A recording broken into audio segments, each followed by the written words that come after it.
Tunasikia kwa redio na mahali na internet huko ho afanyi, ameshindwa, hata watu hamtaki Mount Kenya. Hii mambo inatoka wapi? Ni nyinyi. Nilikuwa nataka nijue kama ni nyinyi, kwa sababu mimi sijui. Hapa niliona damu ile inatengenezwa, sijawahi ona damu kama hiyo. River Dam ambayo itabadilisha eneo hili pande wafanye kazi. Lakini tunasikia kuna wengine wanafanya wakiwa na budget kutoka wapi?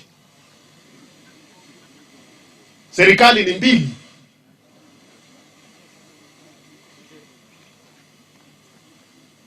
Sasa aliniambia niwasalimie, mmechukua salamu zake, nimpelekee salamu, na anatusiwa kila siku kwa redio na watu walikuwa wanamtusi. Nini?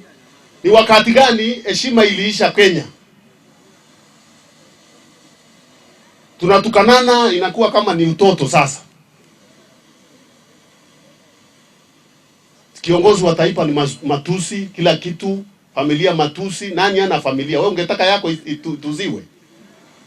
Nani angetaka bibi yake atusiwe, ama mama yake, ama ndugu yake? Tumekosa nidhamu na tunaendelea kuhatarisha taifa letu kwa hii mambo tunafanya. Nchi uporomoka namna hiyo wakati umelegeza kila kitu. Tunakubali mikora kila mahali na kahawa imeharibika namna hiyo. Sifikirie ni njia nyingine.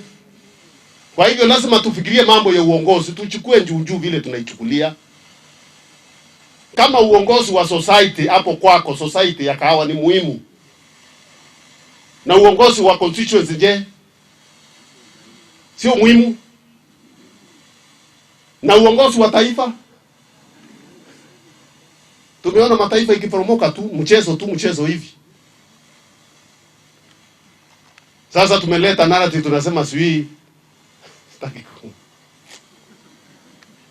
ati hawa na hawa.